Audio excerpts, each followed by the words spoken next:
All right, listeners, I think you know that we are part of the Radiotopia network, which is basically a network built on the idea that you should support the most creative, independent audio makers around.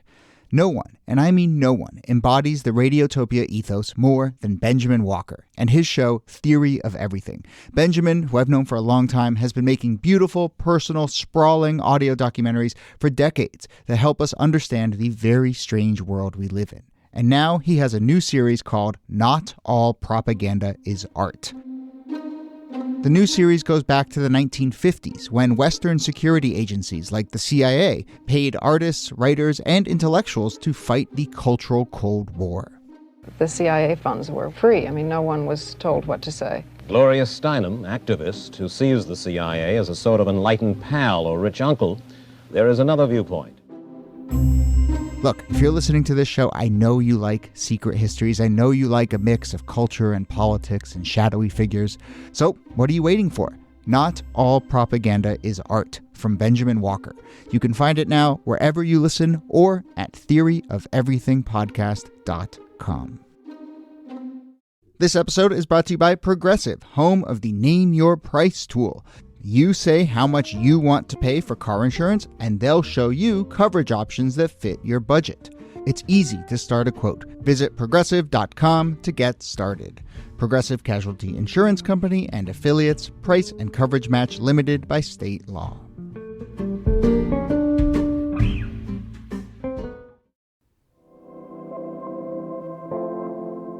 Hello and welcome to This Day in Esoteric Political History from Radiotopia. My name is Jody Avirgan. This day, January 20th, 1967, Lurleen Wallace is just getting started as the first female governor from the state of Alabama. She had been inaugurated a few days earlier on the 16th. She was Alabama's first female governor and only the third female governor in this country's history. But listeners, if you're thinking to yourself, wait a minute, that last name, Wallace, the late 60s Alabama, this sounds familiar. That's because she was, in fact, the wife of George Wallace, the fiercely segregationist governor of Alabama, who was, at this point in his political career, leaving office because of term limits. And Lurleen's governorship was basically a very thinly disguised attempt to continue having George Wallace as the de facto governor. One of her campaign slogans was, in fact, quote, 2 governors, 1 cause. So that shows you how much they were trying to hide what was really going on here. So here to discuss this fascinating election of Lurleen Wallace, her surrogate campaign, these questions of who has the real power in this moment, and we should say how she died in office very shortly after being elected, which is a big and tragic part of this story. Here to do that, as always, are Nicole Hammer of Columbia and Kellie Carter-Jackson of Wellesley. Hello there. Hello, Jody. Hey there. So just to put this in a little bit of context, if you look at the list of female governors in this country's history, the first 4 are, one is the widow of a governor, the other is the wife of a governor, the next one is the wife of a governor, and then we have the wife of a governor in Lurleen Wallace. It is not until, not until the 1975 that a woman, and we should do this, Ella Grasso, I'm looking at the list here, was elected as the governor of Connecticut. She's the first elected, not a wife or a widow of a previous governor. So, you know, the context here, we've talked about a number of times on the show, but is often early in this country's history, women come into these seats of power, real power, but through their husbands. That's right. We've talked about the widow's succession, this idea that when a politician dies, his wife might inherit his seat, might run for office in his stead. And that's how many of these early women politicians were able to hold office. This is something different, though, because George Wallace in 1967 is very much alive and kicking. And the idea that his wife would serve as the placeholder for him, or like the puppet in the front, and he has the hand and he's the making proxy. her talk. First of all, not the first time it happened, which in and of itself is crazy enough. It happened in Texas in the 1920s, but it's still it's wild to me that people were just like, yeah, this is a great way to keep George Wallace in office. Well, I think because people thought that husbands and wives were so in solidarity and lock and step in everything that they did, that it seemed like this sort of seamless next step to keep that one person in power. This is a way for him to extend his power because he had already been governor, and there was a constitutional ban in place that said there were term limits that would prevent him from staying in power longer than one term. And I think it's worth saying that this is an extension of women's second-class citizenship that's still in place at this moment in U.S. history. When my mom was applying for a credit card in the early 1970s, she got turned down. And the letter that turned her down said that she needed her husband's signature in order to be extended credit. And this idea that women's social and political identities were subsumed under their husbands, that was just part of law in the United States. And in a lot of ways, this feels like a very obvious projection of that reality for millions of American women. Yeah, I want to talk a little bit about how that actually plays out, though, for voters who kind of see this and are making that calculus in the election itself when she's a candidate and running for election itself. But maybe for context sake, I mean, what is our sense of the relationship between George Wallace and his wife, Lurleen Wallace? And how much does it hew to what maybe we're describing as an outside and maybe unfair understanding that, they're one and the same and they're in lockstep and so forth. I mean, what do we know about how the two of them? I mean, well, they get married really young. I mean, Lurleen is 16 years old. Wallace is 24. So there's definitely a significant age gap that sets the precedent for how we understand the power dynamic in their relationship, too. She's still technically considered a child when she gets married. So that power dynamic is something that plays out all throughout their marriage. He's the one that's calling the shots. He's the one that's sort of having her fill in certain blanks. But for the most part, he controls all of the levers. And she's there to really be his symbolic substitute. And they have several children. And there is this moment in the late 1950s when she finds out that he's been cheating on her. She takes the kids and files for divorce. So it's not that she doesn't have any agency. It's not that she doesn't have a backbone. It takes him making amends for her to come back. But he'll continue to cheat on her throughout their relationship. But there is this sense that they are, by the 1960s, after they reconcile, that they really are partners with one another as far as that goes in the 1960s in the South. Right. I mean, her duties are mostly domestic, certainly raising the kids. It is interesting that once he's elected to that first term, she sort of seems like an interesting first lady. She opens the first floor of the governor's mansion to the public 7 days a week. She refuses to serve alcoholic beverages at official functions. I mean, we see this often with first spouses. They find their agency where they can, and I think she did find some of that. I guess for context sake, I mean, this is also Wallace, right? We've touched on Wallace. I don't know if we've done a specific Wallace segment episode before, but he is governor of Alabama, but obviously rocketing up in a national profile and picking fights around civil rights for legislation, famously barring the doors to schools and universities to not allow black students to enter. So, he is a big part of this story are his national ambitions at the same time that he's trying to finagle this sort of continued governorship of Alabama. She's a part of this story as well in terms of her politics and in terms of her ideology about race. Like, it's very easy to say, like, he's calling on the shots, but she wholeheartedly believes in white supremacy and in school segregation and, and keeping God in schools. And, like, this is a major part of her platform as well. So it's not as though she doesn't believe in these things or she doesn't necessarily know what she's doing. She also has a platform and one that she is wholeheartedly supporting in terms of like keeping the South in power and segregation in place. And just to underscore this, she even had a daughter, their fourth child, who was named Janie Lee Wallace, and she was named after Robert E. Lee. She's also, when Lurleen takes office, she's sworn in on Jefferson Davis's Bible. So, I mean, Dixie is playing at her inauguration. I mean, there's no hiding how they feel about the South and what they believe in. Yeah. The 1966 campaign. So she is put up as a candidate. It is sort of an open secret that she's a surrogate candidate. I mentioned again, part of the slogan was 2 governors, 1 cause. campaign events, at least early on in the campaign, would kind of play this out. She would get up, give a few carefully prepared remarks, and then her husband would come up and do his thing and lecture the crowd about states' rights and segregation and so forth. It does seem, though, maybe as the campaign goes, she realizes, like, well, wait, I'm the candidate here. She starts to get a little bit of agency, no?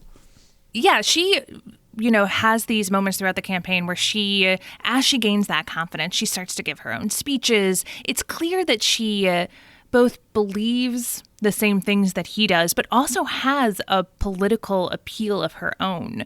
It's certainly not a time and place when most white Alabama voters are thinking, oh, yeah, we definitely want a woman governor. But this particular woman governor attached to George Wallace and able to stand out there and be a politician. I mean, she really came into her own as a segregationist Democrat in the South during this campaign. I actually think that she sort of comes into her own a little bit, and when she gains confidence and she can start to speak off the cuff, she can shake hands, she can kiss babies, she can host and entertain, she can really be a politician. It's not that far a step from running a household and doing the things that we would expect women to do in this moment, and doing the things that politicians have to do in public. And so I think in some ways she sort of gains her own stride and her own voice a little bit, albeit her voice is not, or her politics aren't that different from her husband, but she still does have her own voice. I think that it's important to keep the larger context here of the fact that at this point in Alabama, in the South, the Democrats have a stranglehold on elections. And so this is a gambit, but a big part of the reason it's successful is because Democrats are going to win this election, kind of regardless of who they put up. This, of course, is the moment in this country's history where Democrats were the party of segregation and before the realignment and the Southern strategy and so forth. So I think that's a big part of why they're able to pull this off, in addition to Wallace being popular and voters, I think, just sort of seeing this for what it was. Yes. I mean, Democrats have this stranglehold on Alabama and other Deep South states, but that is quickly changing because Lyndon Johnson is president right now. He's a Democratic president who signed into law the Civil Rights Act and the Voting Rights Act. And so Wallace at this point is deeply disgruntled with the National Democratic Party. He's very clear during this campaign that he doesn't see a difference on the national level between Republicans and Democrats, and in fact is going to run as an independent candidate, a states' rights candidate in 1968 for president, and does really well. He gets like 13.5% of the vote and wins several Deep South states. Yeah. I mentioned at the very top that Lurleen Wallace dies soon into her governorship. The context there is that she is sick throughout much of this campaign, very sick. And that plays a huge part into how you sort of read this story, read their relationship, and see how this played out, right? Yeah. The illness is... It's so troubling. Everything around this is so troubling because essentially they have their fourth child, Janie Lee, via C-section for her. And during that C-section, the doctor notices some suspicious tissue. He has it biopsied. He realizes that it's cancer. And instead of telling Lurleen, he tells her husband that she has cancer. And basically, Wallace is like, okay, well, don't tell her. And they keep that information from her. And really keep her from getting the care that she needed. She needed to set up follow-up appointments. None of that happens. It's not until she starts to hemorrhage and have real pain problems that it's revealed to her that she has cancer. But by then, so much time has passed. There's not much she can do. We're talking about 5 or 6 years here where they're keeping this information from her? Yeah. Wow. Yeah. And during that time, she could have been receiving treatment. And so she starts radiation treatment in late December of 1965. They don't tell the public. This is kept as a private family matter. And again, because it was delayed, she goes through that treatment. She goes on with her life, but the cancer has spread. It comes back. It's in her liver and her lungs. And so she is very sick on the campaign trail and even more gravely ill by the time she becomes governor.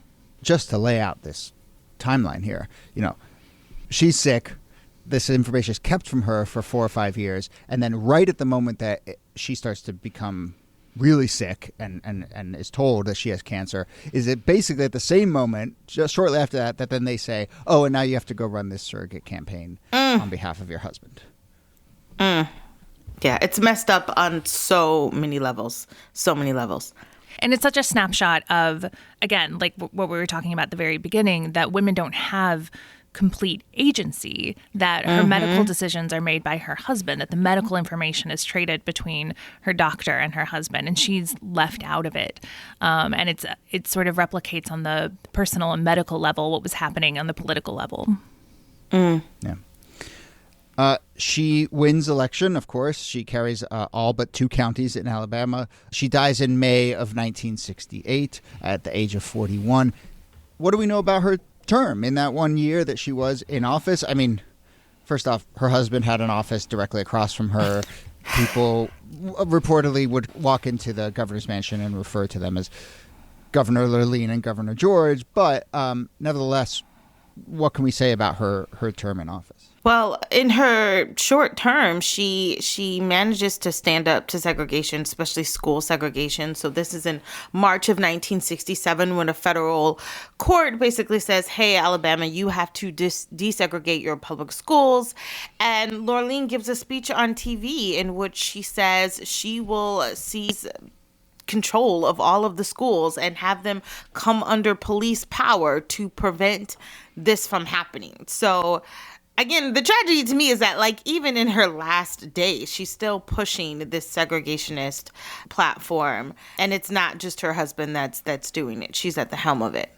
Yeah, I mean, it's just another sort of wrinkle to this story is just, you know, it's one thing to say, okay, run this surrogate campaign because it's nice to stay in power and we're just going to kind of, it's nice to live in the governor's mansion and we can find this loophole to this rule. But this is like, not only exploit this loophole, but also like we're going to thrust you right into the heart of the biggest battle in this country's history since the Civil War. You know, and Alabama is like the epicenter of that battle. Yeah. I mean, it's just like this is now on you. Yeah. And there's not any sense that she resisted being the face Correct. of that policy, right? It's something that she embraced, and I think it draws attention to the role of white women in segregation, right? She's not just the spokesperson for it, but she's an active participant in it. Yeah, she is not just a foot soldier. I would say she's an architect. And I suppose that comes back to just this larger thing we mentioned at the top, but just kind of agency is something that people find in whatever way they can. And I think you have to, I don't know, do you have any final thoughts on kind of how we view her as someone who has agency or someone who was just at the sort of mercy of her husband's ambitions? I think it's a both and.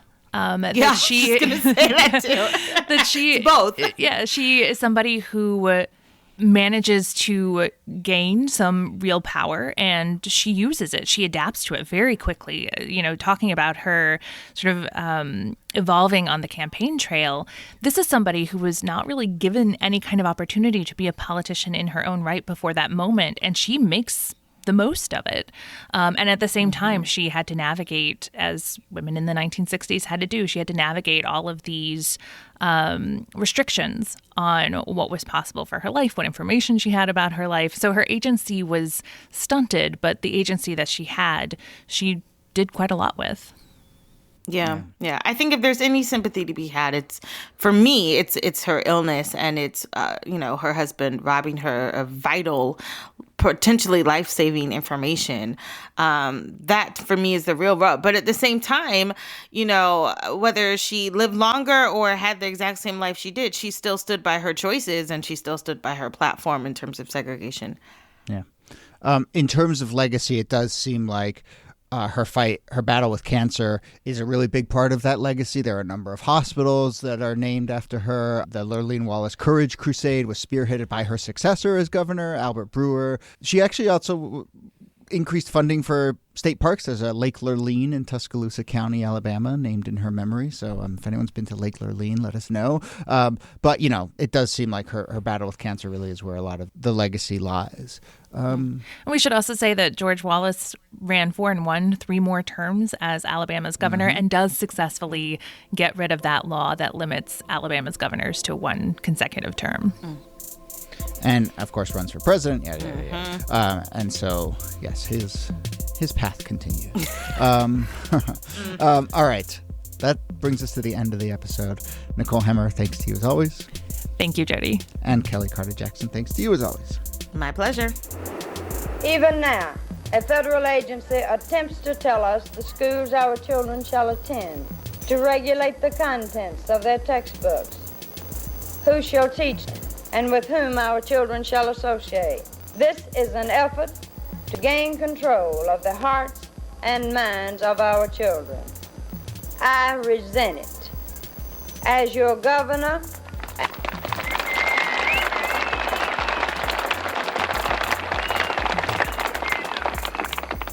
governor, and as a mother, I shall resist it. I shall seek support of concerned parents from everywhere to help overcome this menace to the welfare of our children.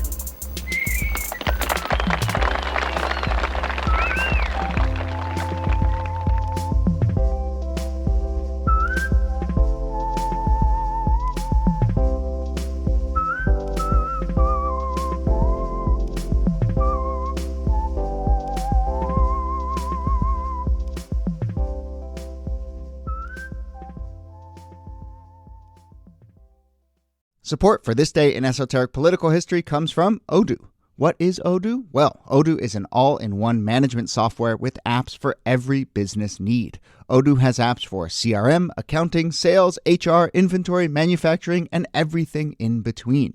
And they're all in one easy-to-use software. And the best part about Odoo? All Odoo apps are integrated, helping you get things done faster and more efficiently. So, when you think about business, think Odoo. To learn more, visit odoo.com/thisday. That's ODOO.com/thisday. Radiotopia. From